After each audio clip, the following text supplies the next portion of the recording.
bunch of key issues that affect the community. The progress we're making against the pandemic, historic and economic recovery we're undergoing, and immigration and voting rights, which is critical.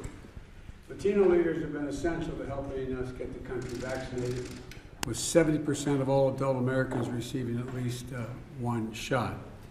The vaccines work even as cases go up due to the highly transmissible disease, the Delta variant. We're not seeing a comparable rise in hospitalizations or deaths in most of the country because of the vaccinations. This is an epidemic of the unvaccinated, a pandemic of the unvaccinated.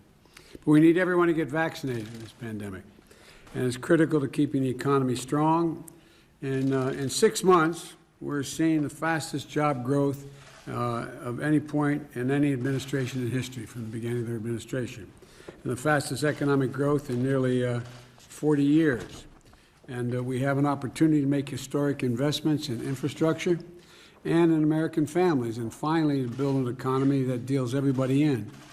I've been saying from the beginning when I announced that I'm tired of trickle down. It doesn't work very well, but when you build from the bottom up and the middle out, everybody does well, including the wealthy. That's what this is all about. And so creating millions of good paying jobs in every community, including Latino neighborhoods, delivering affordable child and care and paid leave, and universal pre-K, 2 years of community college.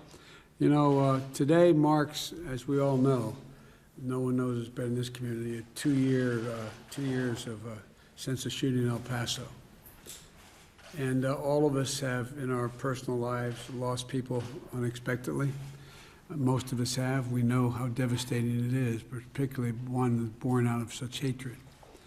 But you know, I did a piece, Jill and I did a piece for the El Paso Times, but I realized after it was published that I didn't talk about an aspect that's really important. There were 236 people who were wounded. How are they doing? The trauma, the equivalent of post-traumatic stress that comes from these kinds of things. The need for, and I hope we can talk about it a little bit later as well, is there a need for mental health services and a whole range of things that affect not only them but their families when they're survived.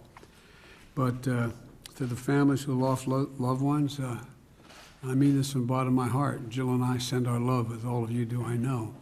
But I know, you know, these anniversaries should be celebrated in the sense of recognized so we see things don't happen again. But, you know, they're terrible for the victims and the survivors because it brings back everything like it happened the very moment ago.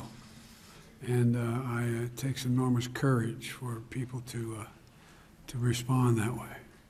You know, and I know how hard these anniversaries are, as I said. No matter how much time has passed, it brings it all back like it happened that second.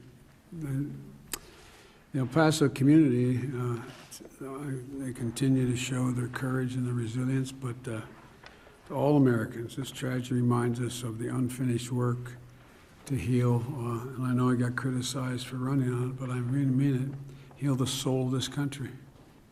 We have to return to some decency and honor, and anyway. The gunman targeted people and the diversity of El Paso and most deeply held American values. You know, we all act together to counter what is basically domestic terrorism, domestic violence, domestic extremism, and end the scourge of gun violence in America. Can't end it, but we sure can make a big difference in what it is now. And so I continue to do everything in my power to do that. Most lethal terrorist threat to our homeland in recent years is domestic terrorism. Domestic terrorism, rooted in white supremacy. We have to stand united against this violence because it just spills over into all communities.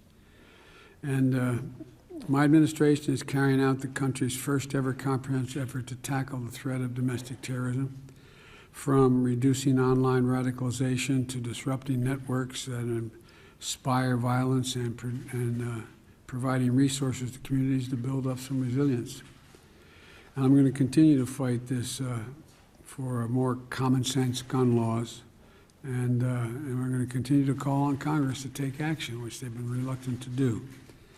That includes a ban on assault weapons and high-capacity magazines like the one used in El Paso. The ID anybody needs for a pistol and/or a rifle. Anyone needs 10, 12, 20, 30, 100 rounds in a rifle. It just makes no sense at all. Zero. Doesn't violate anybody's Second Amendment rights to say you can't do that. But it just has to stop. And it includes using my existing authority, which I have, from reining in ghost guns and to investing in community policing and community violence intervention, bringing in psychologists and social workers into the police forces to help.